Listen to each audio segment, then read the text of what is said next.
it handy because hello, hello, hello.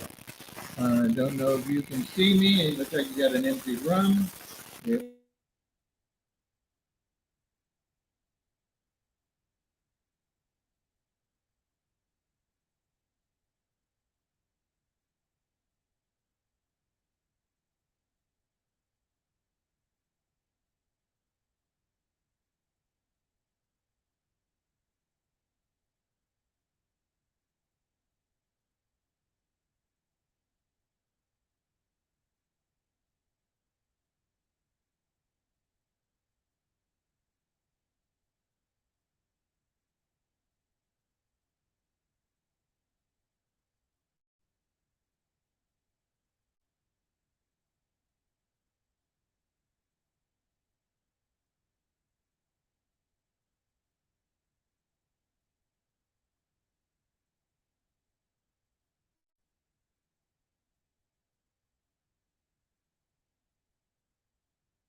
Hold on.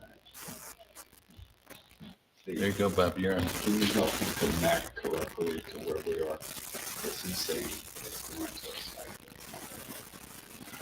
I don't know that part. I can't hear you. I'm definitely. I'm trying to solve this problem. Can you answer, gentleman, to hold? I'll call back. He Is was that the trying gentleman? to know how to connect to the show. Well, if we're not broadcasting yet, there's no worry. Okay. All he has to do is go to click. If you would have clicked on the link to my YouTube channel, you can watch it there. Wait, Leonard, you're talking, they're Hi. talking. I can't hear. My name One is ear. Steve. What did you say? What? Hi, hey Marie. I'm hearing you. What? Why you keep saying Bob? Hello? You hearing me or no? Oh, okay. But you're hearing me on the. That's a problem. Are you hearing me on Yeah, YouTube you or wanna no? Go to Bob Hogan's, Okay. All right. That's all I need. All right. Good. Thank you. office. All right. All right. Bye bye. Trying to think. All right. All right. It's working now for. He can go to YouTube, my channel. Okay, hold on a second. I'm gonna put you on speaker. Okay. The mics are gonna. I'm worried about feedback. What do you want? What do you want to put him on He speaker? wants to know how to find. I'm going to tell you to tell him. Well, can't just tell him about it. I'm live right now. The people are hearing me. All he has to go is go He to. can't talk to you right now because. Just tell him to go to my YouTube channel, R space. He says to go to his YouTube channel, and there's a link right there. You can go to. R space REVUE. I sent links out on all the webs, on all the posts. There's a link. Scan me. You know, the QR code goes right to my channel. Is that Hunter? That's what's the whooping in the air. No, the gentleman sitting here. Yeah, and I just have. I can't hear you. thing, and I'm trying to help you, but he's on life. Sir, are you with our organization? I'm This is sorry. my mental. What is he saying? Okay, This is his name. I can't read that. Yes, this is his name. He's here for the meeting For or the no? meeting, yes. Okay, all right, good. Sir, could you, all right, folks, we are getting started. It was a little bit horrendous. I understand if you couldn't bear with us. Right now, we are broadcasting on YouTube under my channel, R space REVUE. If you go to YouTube, put that in, search for R space REVUE, and you'll come to my channel. If you see any of the QR codes that we posted on all the advertisements, all you needed to do is scan that and it would take you to the YouTube channel. Okay. You can go to my Facebook, all that's a lot. There's a lot, 5 places you can see. The easiest thing though is YouTube. Now, we're lucky enough that one gentleman has, besides my great friends who've helped me so far. Sir, may I ask your name? Durrell Edwards? Yes. Okay, and may I ask, who do you, do you have a company or you work for yourself or what is? I am a contract therapist and I'm also a teacher in the local area that works with marching band. Oh, okay, so you're a contractor, but you also teach marching bands? I teach 5th and 6th grade social studies. Oh, okay, okay. Well, what we're gonna do since I'm not seeing, because I can't see the comments if somebody's commenting, why don't we just start and focus on you? What do you, did you have a particular interest, just generic, or you had a specific problem you want? If not, we're gonna go through the topics and address those. But obviously, since you were kind enough to come, we're trying to see if there was something in particular you wanted to learn from us. I have a master's in social work. Okay, So I'm looking at the growth in who I am as also working in a nonprofit. So just sitting here. yeah, so having you, information. so your interest is more nonprofit. We're trying to get both the nonprofit and the for-profit working, together. And so we're trying to, obviously, we need to know which industry or segment you're in. So you think, you're saying you're directing your thoughts or your direction toward nonprofit. Is that right? Excellent. Okay. Well, if I can use this one. Well, my background a little bit is that I've had experience in both nonprofit and for-profit. On the for-profit side, networks that members join, usually for a fee. They have meetings, and the main purpose of them is to get referrals from each other, either directly or through some of their own customers. So that way they generate business. So that's the way the for-profit alliances or coalitions mainly work. Okay, there's other things they do. And the nonprofit, of course, there's a lot of things there. There's a lot more needy, not only funding but learning. A lot of the nonprofits I've been exposed to are relatively new or they're independent and they don't have exposure to a lot of the resources, not just financial, but educational, et cetera. So what we want to do on the nonprofit side is find out what each one of those members or participants want to learn about or what they think they need to know as opposed to just us going over things. We will go over things if someone doesn't have an interest or a question. Okay. But that's why I wanted to give you, since you were kind enough to come, give you a first shot at if there was a particular question you had about not entering the nonprofit field at all. Is there anything else that there's something? If not, then we'll talk here. I'm here to learn. Okay. Well, all right. Because we only have an hour and it wasn't geared toward being a whole hour of just education.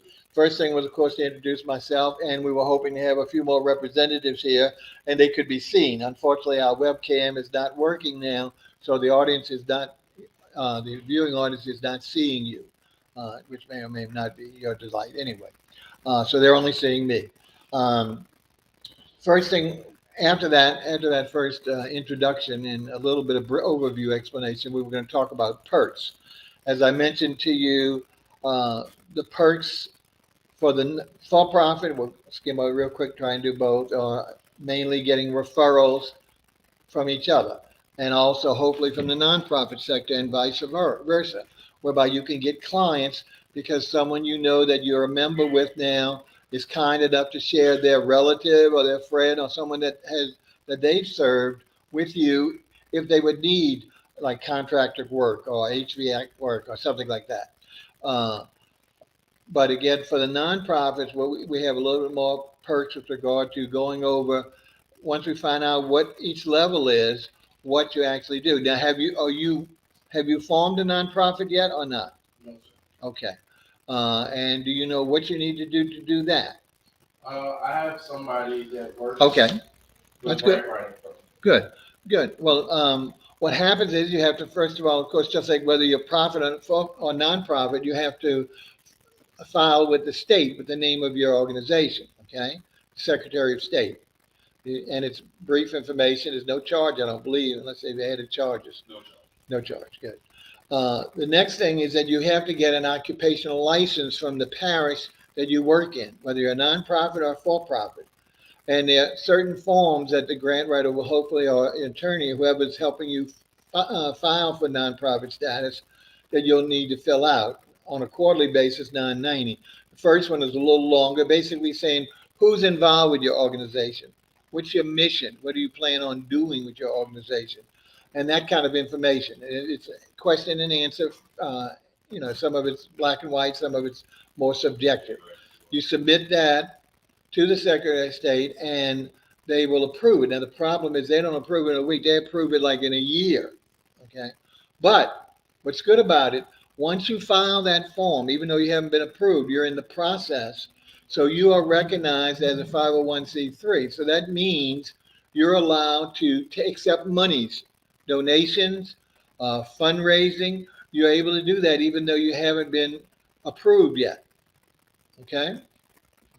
So what we need to do is, like I say, you need to find, you said you have a grant writer who's helping you?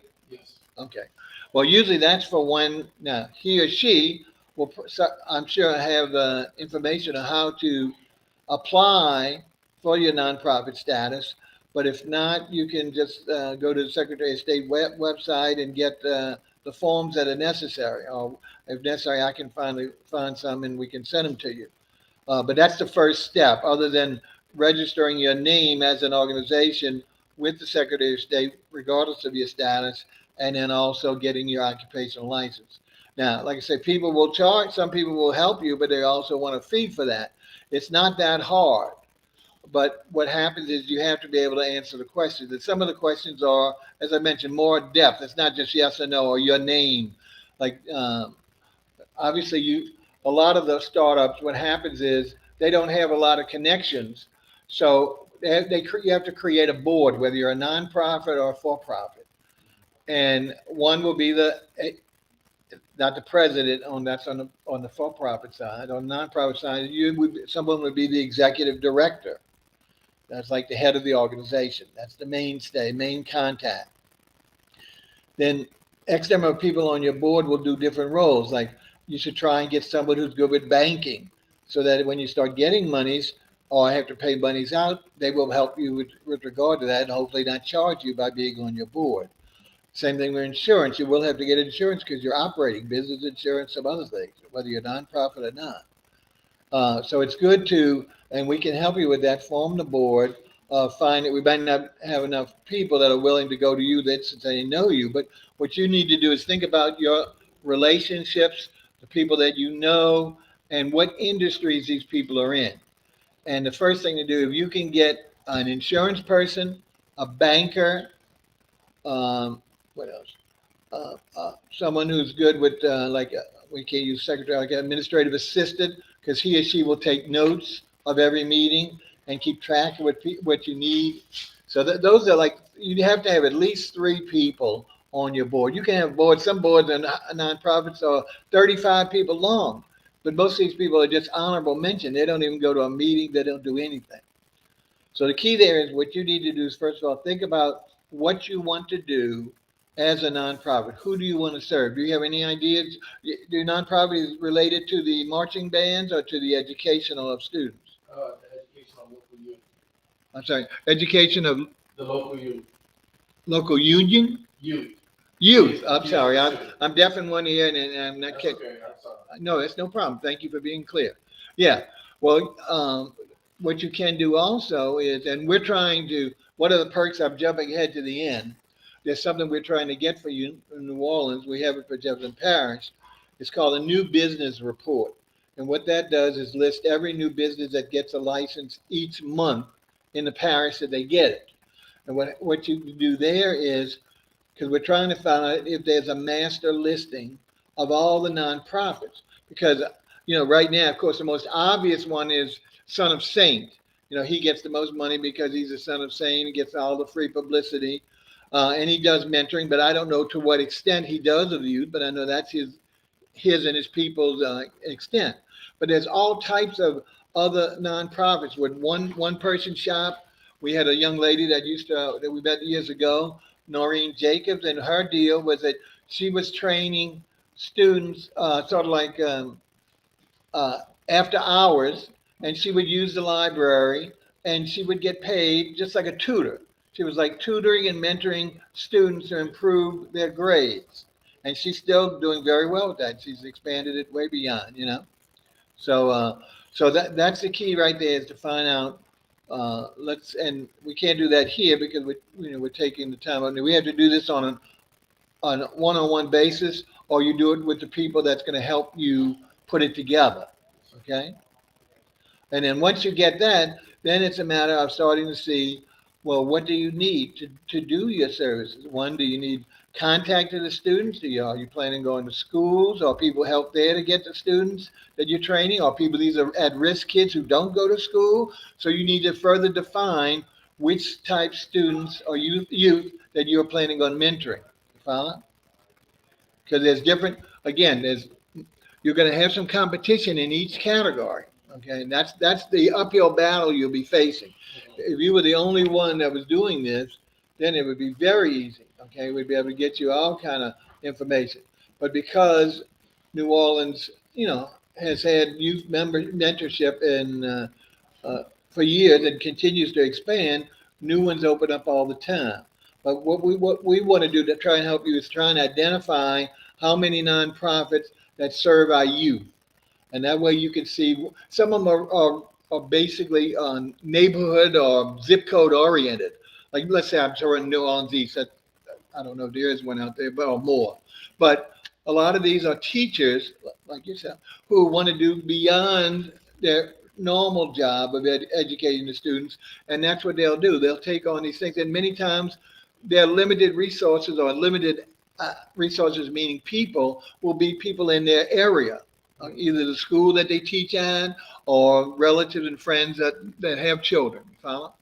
So that's what you need to really think about, what type of youth, and whether you're only going to be, I mean, you don't want to limit yourself too much, because that also limits your funding and your exposure, et cetera. If you say, I only want to do it on my block, well, I mean, you can still do it, but you're not going to be, you can do that on a one-on-one basis as an individual. I mean, you wouldn't need a nonprofit for that. You wouldn't be as lucrative. I'm sorry, say it again? I said you wouldn't be as lucrative. Well, I mean, you might be more, depending on how much you charge that person.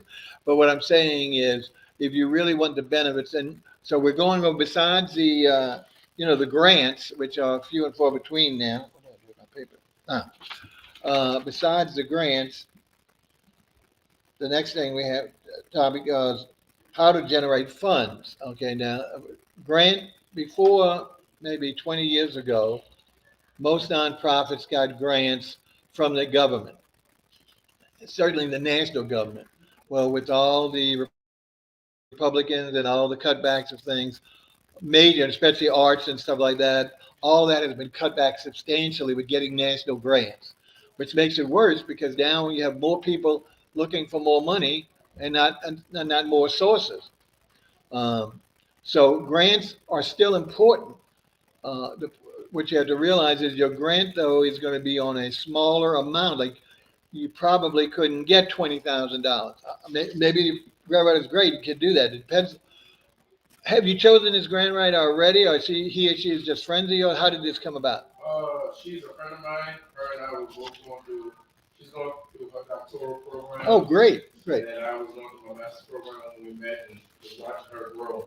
Well, what you need to do here, just like for the board, you really need to interview people. And I don't mean like a job, but you talk to them and find out their background, and you try and decide, well, are they going to be able to really help me in this organization? Are they just, friends, good friends? And maybe they'll throw some money my way, donations, but will they actually help with the organization? Same thing with the grant writer, what you need to do, and usually what you do now, years ago, it was a very lucrative field, just like grants were very lucrative, because the grant writer could charge a flat amount. Most of them didn't. They charged a percentage of the grant. So, like if they were looking for $1 million and they wanted 20%, they're going to get $200,000, and they get it up front. And sometimes they never deliver a grant. So because there was so much abuse in that, the federal government stepped in again. And now the only way a grant writer can make money from a grant is they have to give you in advance a fixed sum. Like, I'll do this for $200. I'll do this. And now here's the big deal. You still, if this person, no disrespect to your friend, I don't know how much grant writing she's actually done, or whether she's still just in the educational or the practice mode. Because obviously, the more experience the grant writer has in developing and successful grants, not just writing for every Tom, Dick, and Harry, then that's going to be better in your favor, because there's master list that are available to the ordinary person of grants, national, local, etc. And that's what they do. They put together a whole request for proposal, just like a contractor would do, like you would do maybe for a job. And of how much money you need, where all this money, it has to be budgeted to the T. Every dollar has got to be said, well, this 20,000 is going for uniforms or whatever. I'm just throwing out an example. But all that has to be accommodated by the grant. So they work for their money. But I'm saying is some of them will not have a successful track record. And most of those probably have other jobs that they do it on the side, which is nothing wrong with doing it on the side. It's just how successful they've been. So, and we would love your friend to come and join us, because we're looking for females as well as males. I'm in a seat with a lot of females today, to see if she can help us, our organization, as well as develop clients within our organization. In other words, other members or people who are in the same place that you are with regard to just starting out or needing grants anyway, and don't have any resource, because you wouldn't know, unless you knew this person, you wouldn't know where to get a grant writer, right? So, and at least you have this reference because you know her and you trust her because you've developed a relationship. But again, it would be good for her to come and explain what she can do. But you're going to see that's the kind of, she's going to have to work with you one-on-one for information. And the big thing there is the budgeting.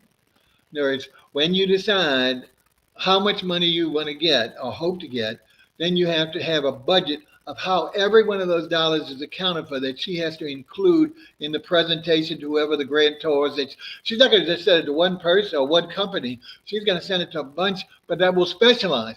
And she's not going to send one to sports related, even though it's not saying it's sports, but it's not really. She's not going to send one to sports related education of youth, unless that's what you're going to do too.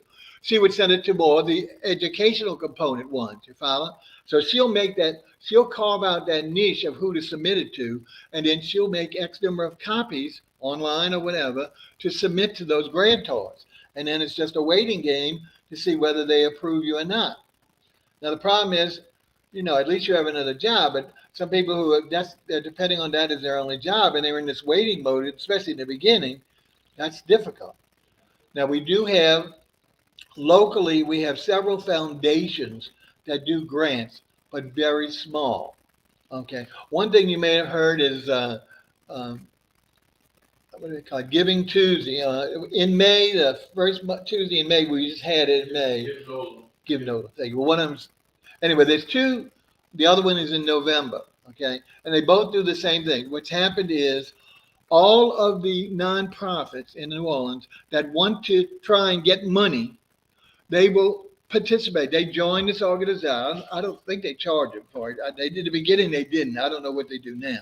But what happens is they develop. And that's where they might charge.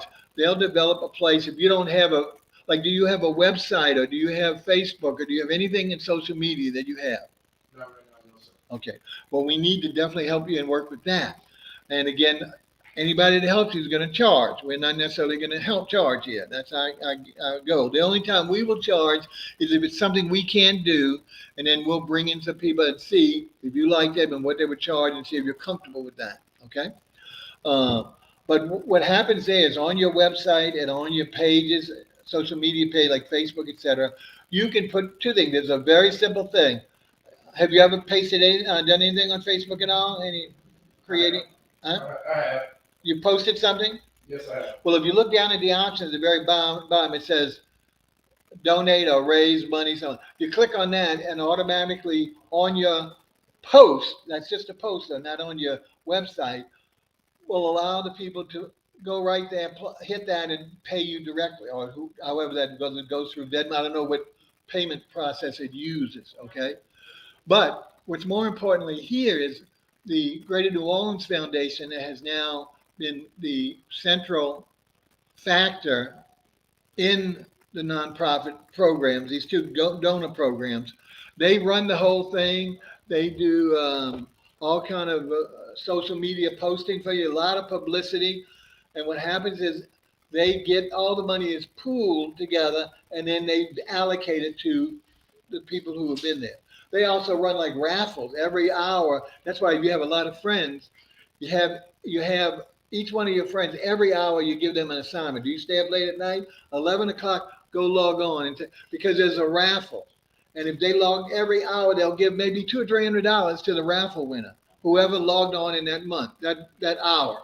So these are all, but most of the foundations here are small donors.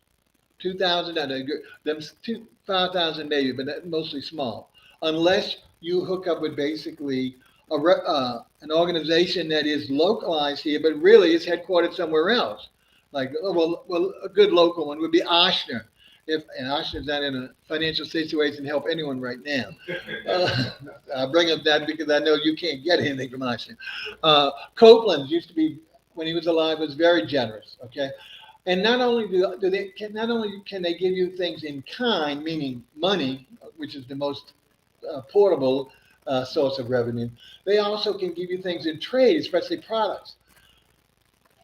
Al Copeland would have, and I don't know who did this for him, but he would go through the different requests for monies or for help, and he would stage a fundraiser, either a red bean night with everything provided, or hundreds of bags of red beans where people, where you can give them out as gifts, or you can get. So he was very good about that. Now, of course, he did pass, and the children, not so much. I mean, they still go to ones that they know. But remember, they had a lot of bills to pay after he passed.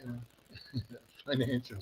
Anyway, but so there are some that will give larger amounts than just the foundation ones. But a grant writer is going to tell you that. And what you need to do is you need to prepare, like for these local ones, those Tuesdays, the November and the May, you need to have all your ducks in a row so that you're ready to stage something, not just your little physical presence on social media, because people are going to have thousands of those, or hundreds, let's be realistic maybe. So why would they choose you?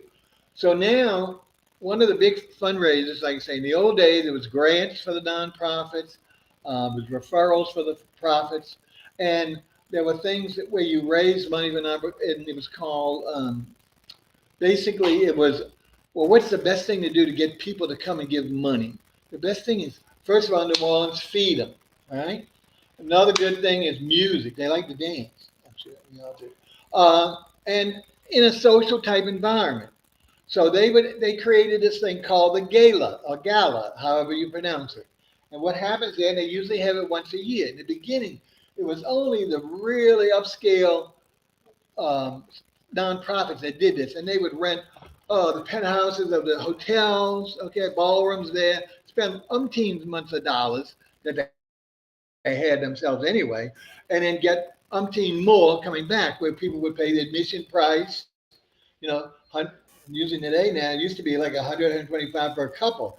Now it's 125 a person, okay, or more. I mean, my New Orleans Film Festival, I've been a member for 30 years. Mine is $500 a person. I don't go.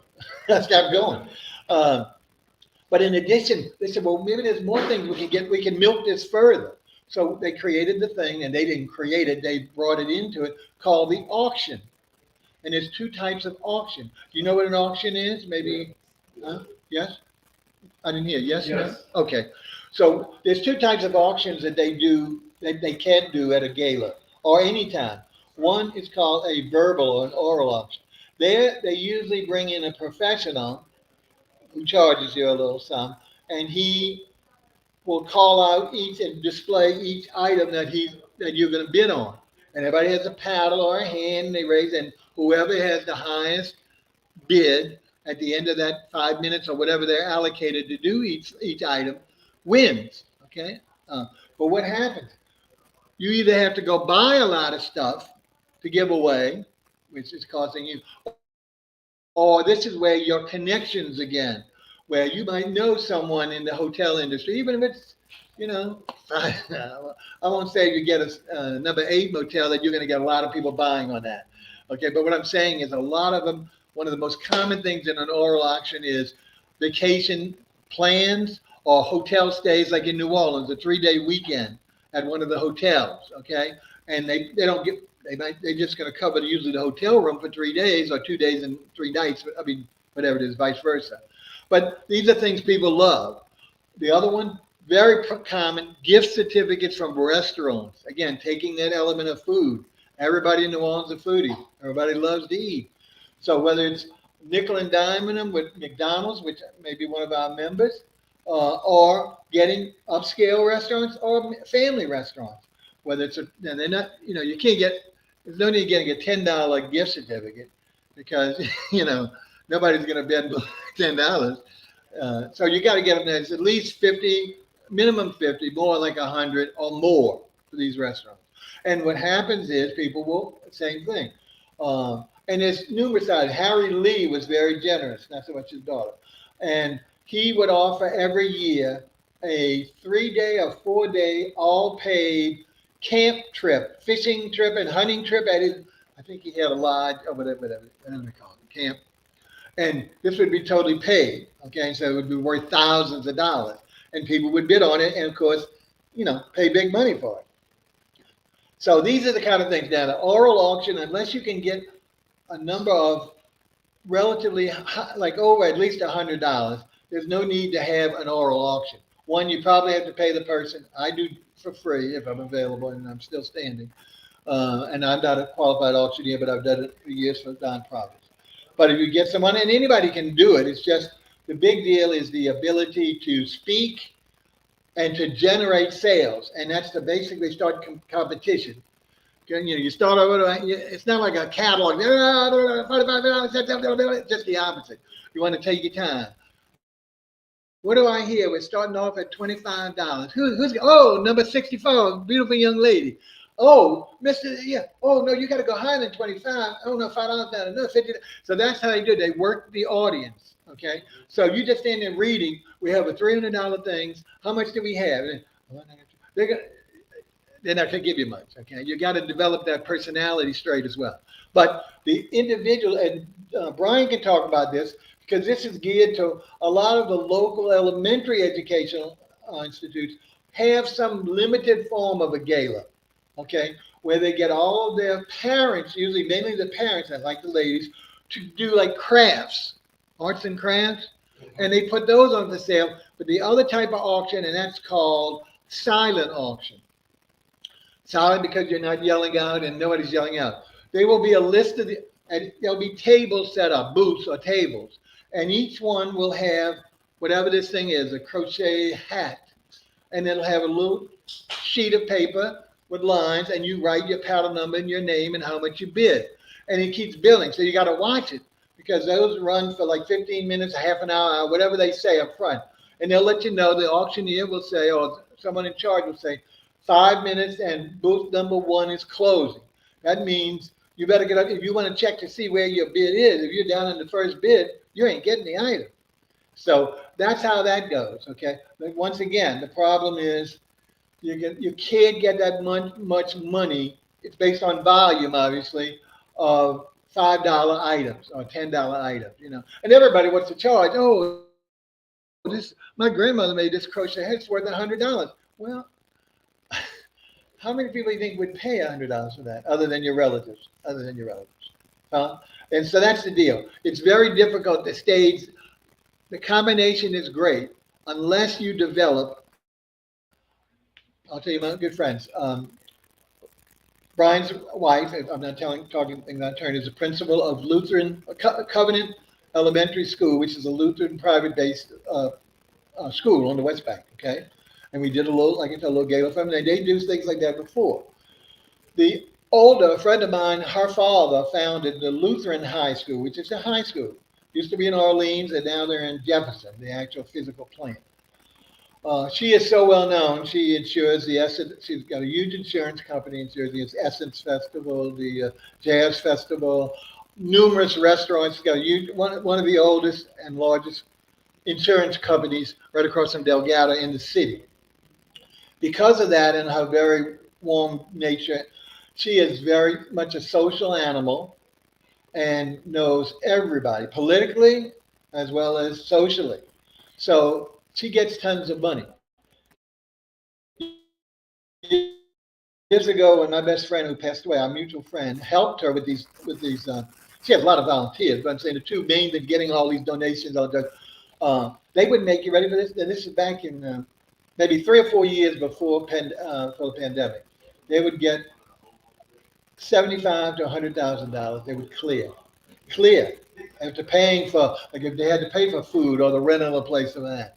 Now this last one, the first one she did a small one last year. She got maybe 15, 20, but she was just glad to have it. But nobody would come because of the pandemic.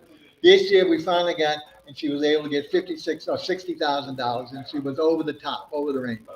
So these are some of the goals. But that is the key to that is having a big network. And how do you develop networks? From things little like this. Because every time you meet someone who comes here that's new and you start talking to him or her, and they have a coffee, because, we'll talk about that in a little bit, that develops. You'll get to know, he or she will start to tell you about some of his contacts that may be helpful to you, not only directly as a mentorship, but also in these situations where you're doing fundraising. Okay? All right. I know I spent a lot of time on that, but that's a mainstay. All right, how are we doing for time? Because they're going to kick us out here. They're very, 17 minutes. So. That's 17 minutes. Okay. Sir, did you have a question at all? No, sir. Oh, well, please, I don't mean to shortchange you. I know you. Again, we can't handle in an hour all what our goal was for whoever came. If you had a question or a problem, and we've done a lot, I've done a lot, but we've given him an intro into what he needs to start doing to develop the way he wants to go. We ask you to write down your question or your problem, send it to me by email, and we get it to you if you don't see it in the post, or a text or something, or at a meeting. Write it down on a piece of paper and turn it in. So we can start compiling which things we need to address for you, maybe not the next meeting, but behind the scenes or whatever, so that we can try and help you as much as we can. All right. Let's talk about the meetings. We jumped ahead to board. You are, sorry, are you representing a nonprofit or a for-profit? What are you planning? I'm actually at the coffee shop. Mr. Davis. Yes, sir. Yeah. Yes, sir. Mr. Davis, for those wonderful name, Hunter Miles Davis. Anybody recognize that name? His mother and dad knew what they were doing. And he is a musician. But on top of that, has anybody heard of Sunpie Barnes locally here? Okay. Sunpie Barnes made the National Park Service famous here in New Orleans. He put a band, Sunpie Barnes, and I don't remember the name of his band. And the barn, I'm going to say, I don't know what it is. Oh, the Sunspot. The Sunspot's good. He started off playing for free at festivals. Now he's top dog.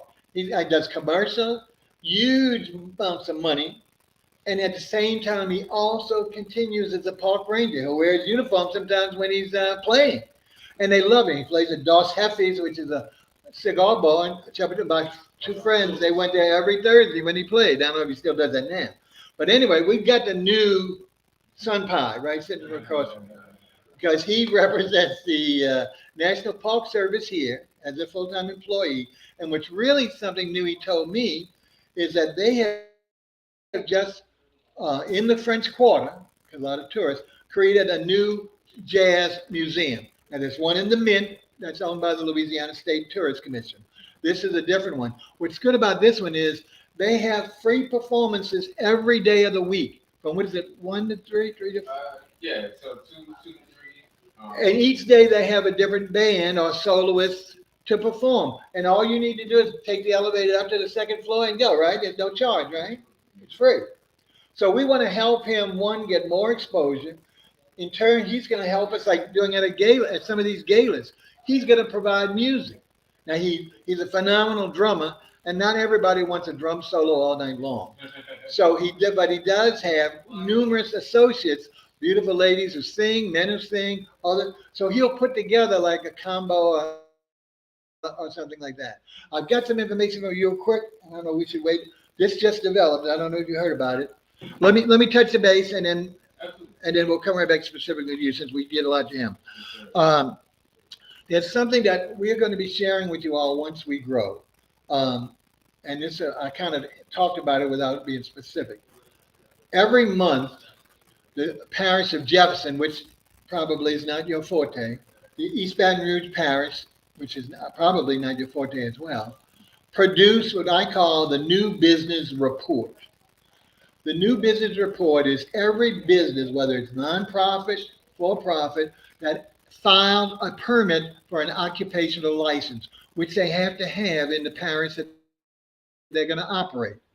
Okay? So they create now. In Jefferson, you got to pay for it. I've been on the payroll for that for years. So I have that for Jefferson, for anyone who works out there or needs that kind of reference. I have been working for quite some time over the years with, unfortunately, he's no longer mayor. You know, some people are glad he's gone. Mitch Landrieu helped me after years and years working with me to actually New Orleans to create a new business report on for the month of July 2016. I'll tell you the difference. Jefferson Parish has 10 pages on their monthly report approximately. That month, I'm sure we have less nowadays with our current situation. That month, the report I have has 32 pages. So in 1 month, 32 new organizations, and the majority of those are for-profit. That I would imagine, but I don't know that without checking. But what we're going to do is share that with you all for two reasons. For the for-profit, this gives the marketing team or the marketing person or the owner a list of all new companies that they can go out and solicit their products to sell, their services, and vice versa, to develop relationships. Before they see the building come up, they will have this information, and they'll be ahead of, hopefully, anyone else that doesn't have this information. So it's a big perk. Same thing in nonprofits. You'll have information on the nonprofits for you to find out, like you, lads. We need to find out how many youth mentorship in New Orleans, if that's where you're going to be working, that relate to the educational only component, okay? And that way we can now, hopefully it's only 5. As I mentioned, we know one who maybe, Noreen Jacobs, she started in New Orleans East, but now she was doing it in West Bank using the libraries, but she charges the people, even though she got the libraries free, I think. She was mentoring students after school and has grown substantially over 7, 8 years, okay? So this is what's good about it, is that by sharing and learning information here, you can use that to catapult new targets of business, also see who your competitors are. And the big thing, what we want to do is eliminate, if we can, is I used Rodney King, why can't we all just get along, which I know is not reality. But if we could get the nonprofits to not be so jealous of each other, because there's so many and so many do like things that they don't want to relate or associate with the other. You know, they give, I mean, they're nice in the face, you know what I'm saying, but as a real relationship. And the big thing what we want to do is, ever since the grants have dried up, is start getting the nonprofits and the profits together so that, 1, they can sponsor you, 2, they can donate you, or they can show you things that they make that you can fundraise from. The greatest example, this happened 10 years ago in California. They started it, and it was like an SPCA or a rescue. They partnered with a manufacturer who made all kinds of things, but they created when wristbands were just coming in, the color flavored one, and they had it with their name and a dog pictures of, they made $1 million in 1 year. Now, you won't get that now, because that's old age stuff. But anyway, what I'm saying, so that's the deal. We want to work within our own industries, the nonprofits, and get them to work each other, and the for-profits, and then across the borders, like you try and get the Republicans and the Democrats. Now, here's one thing that what I want to ask about the meetings is that the libraries, we can only have a library room like this for an hour, and the most is 3 times a month. And obviously, I'm not the only one booking these rooms, okay? So we need advance notice. So what we want to do is have the members who attended here to get back to me somehow, not now, as when do you think the best time to have a meeting? I'll tell you what I might have said already. What the for-profits do, they like, because they have money, they like to wrap it around food. And the most common one, especially the ones in the blue collar industries, they want to be there in the morning, 7 o'clock at a breakfast place, and eat while the meeting's going on and get to work. Now, a lot of the offices do that too. The problem there is, I can arrange it, but I can't pay for it. So you would have to pay for whatever you wanted for breakfast, just like if you went there yourself. But a lot of for-profits like that thing, and that's why they develop more social relations with each other, because they're in this breakfast network or lunch, and you can alternate it. I've already started to talk, and right now there's a young African-American lady, a beautiful young lady named Blake Cressy, and she started off, she's got so many degrees now, she's so advanced, masters and everything, but she started off just with a food truck, when food trucks were just coming out, okay, called Tasty Treat. I think that Tasty Treat, yeah. And I would tell us, because in those days when it was first coming out, they had a lot of places that would do like circle the wagons, circle the trucks. And on a Tuesday night, you would go there and you could buy whatever you want. You could have Mexican food, you could have whatever they sold. So it was and then they did it at, one of the big ones was the Purple Truck at Tipitina's. That guy, he's got 3 restaurants right there, and he still has the Purple Truck. And he would sell from 1 in the morning till 5 in the morning, right out front of Tipitina's, and made fortune. So what I want to do, so she's opening up a brand new restaurant, I call her, in Riverbend. And I'm asking her whether she will do breakfast with the idea. We also wanted to join. I've talked to 3 other ladies, not necessarily in the restaurant business, other businesses, because we'd like to also include, unfortunately, this has been a man's game. The nonprofit, not so much. The nonprofit's been pretty, because most of the nonprofits have female leadership or major component active people are in the female status. But we want everyone to try and see how valuable each organization is. So what I would like you to do is get back to me. If you don't have my address, my email is, if you got a pen and paper, Bob @ R space REVUE, R Review, the name of my production company, .net, not com. Or text, my phone number is 504-666-0684. And most of the time I'm old time, so I answer the phone. I'll take text, but I'll also take calls. All right, there's a lot more we can talk about, but again, I'm trying. Oh, last thing is topics, not just for you. Then which one you're having a problem? What kind of things? Like I've been throwing. If you follow any of the posts I've been doing, one of the big keys to supposedly successful posts on Facebook, LinkedIn, Twitter, all these is to include a picture and also to include questions. Now, you don't want to put the answers because you either want the audience to answer or you want them to come back to you. That's the key to get the answer or to hear options. So that's what I've been throwing out. And what I've been doing is taking different topics like events. 5 to 10 years ago, events became the word.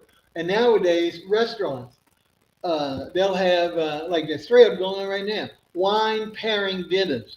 So they get a wine manufacturer or a local broker or wholesaler who but sells them a lot of wine for their business.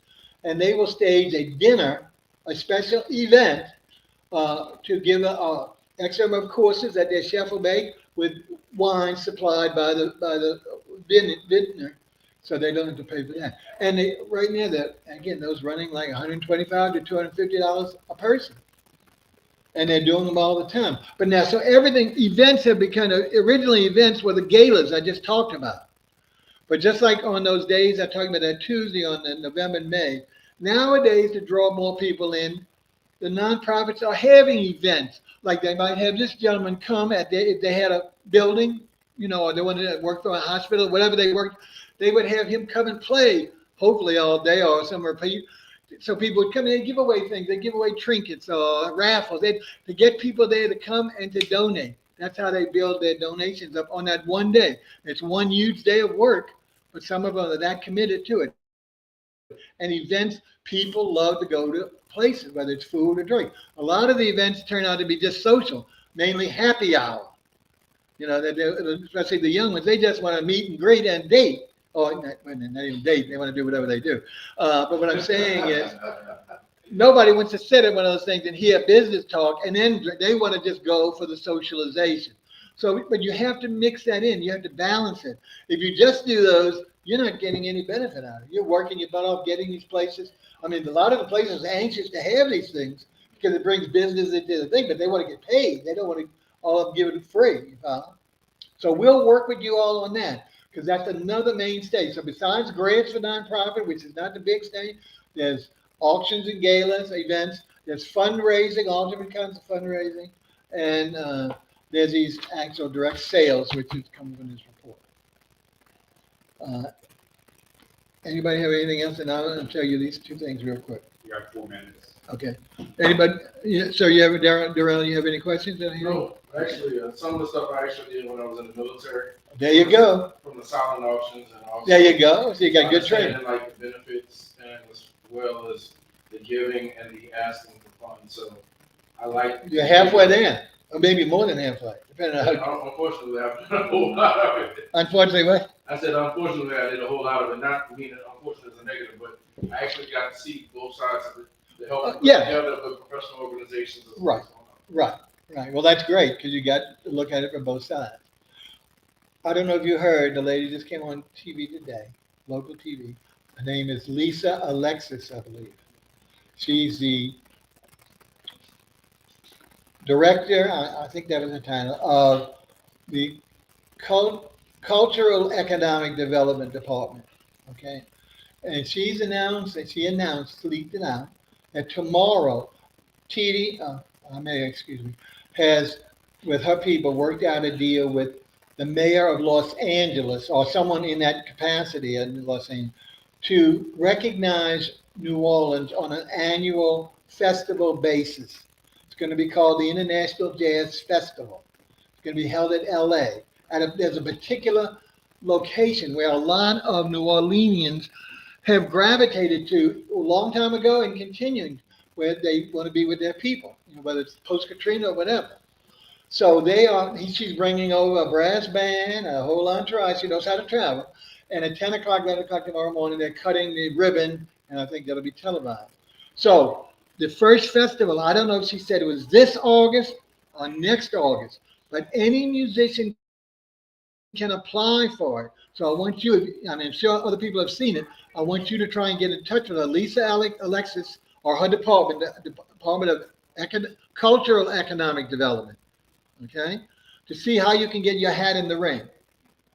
All right? It might not be by yourself, you might have, a singer or something. But anyway, and now my old mind, I didn't write it down. Something after that, which I know was for you, I thought for you as well. But it's going to come back to me in a day or so, I hope. But we want to work with you as much as possible as well to get you more exposure, not just to be giving to us, but to get you more exposure. I want to talk about doing either a weekly program with you as a co-host on music, or as you know, I want to give a free thing to the public, to the Park Service. Do something there. You can do both hats on different things. So we can work that out, at your leisure. So whenever we'll just have to have a one-on-one and not bring everyone else into that. But that's another thing that we are part of the perks, is that every one of the people that participate in this, I can give you one of three things for free. I broadcast, even though today doesn't look like it. Or am I still broadcasting? Yeah, I'm still broadcasting. I have whether you're a nonprofit, I have a special program called Know Your Nonprofit, but any trade that you do, a service, like musicians, artists, filmmakers, restaurants, You can come on the show, and nowadays it's on the internet, so you don't have to come down. When I was on TV, you had to come to Channel 8 for 15 years. And we can do a program, 1 hour program for free, exposing your service with our product. At the same time, we also can do mini commercials for a minute or two, or business card things where we pass the business card part of the directory of all of it as we grow, so all of our members can see who's involved with our organization. Okay. Anything else from anybody? 6 o'clock, thank you. Okay. Again, I'm sorry we had a lot of technical problems. These poor guys got the worst of it I've been up since 2:25 trying to get this working, and the old people need more rest. I don't know why. For some reason, I don't know when I was going to sleep. And the heat is, I'm also allergic. Heat, that's why I have to sit. I can't stand up because I get real dizzy. So anyway, but off the top, what would you say if you wanted to? And, I mean, I don't want to start off with having a once a week meeting. That's too frequent. We're too small. I don't want to have less than once a month, but maybe one, twice a month. What would you think? And just personally, since you got just a minute before they kick us out, what would be better for you, generally speaking? A daytime, an evening? What would you think is best? I would say evenings unless it's Monday. Well, I know you have that day that you work. Yeah. But I mean, and how about you, sir? Would there be any? It would be evening because once school starts back, I have to readjust my schedule. Sure. And is this 5 o'clock okay, or is that really Yes, problematic? I work until it starts. It's not too bad. And that's another thing is that we can change the venues. Like I say, everything seemed to go bad against this meeting because we had already set it all up at the Rosa Keller Library on Broad and Napoleon, which of course, And then last Friday they called Thursday. Oh, they had to shut down for the summer because there's maintenance problems. And then, so I had to scramble. I was lucky enough to get this, which was relatively close. So if you were preparing to come to that other one, it's not too far. But I'm also going to survey the Mid-City one, which is on the new one. If you haven't seen it, it's on Canal Street, right off of South Carrollton, right behind the Oshner. It's a very contemporary curved building. It used to be an automobile insurance company. Real pretty. I don't know what kind of conference. But what I'm saying is, we can try and manipulate these so we can get at least 2 meetings a month if that's what we want to do. Might not be in the same place, depending on their availability. Because Rosa Keller could only give me this day for the entire month of June. So, and this one hadn't told me yet whether there's more because I wanted to work it out and see how it was going to work. And obviously we had a failure here from the technological part of my part. So, but still, I want to continue. All right, I'm going to sign off here. I doubt if anybody's been on this long. And the broadcast. We usually don't do more than an hour.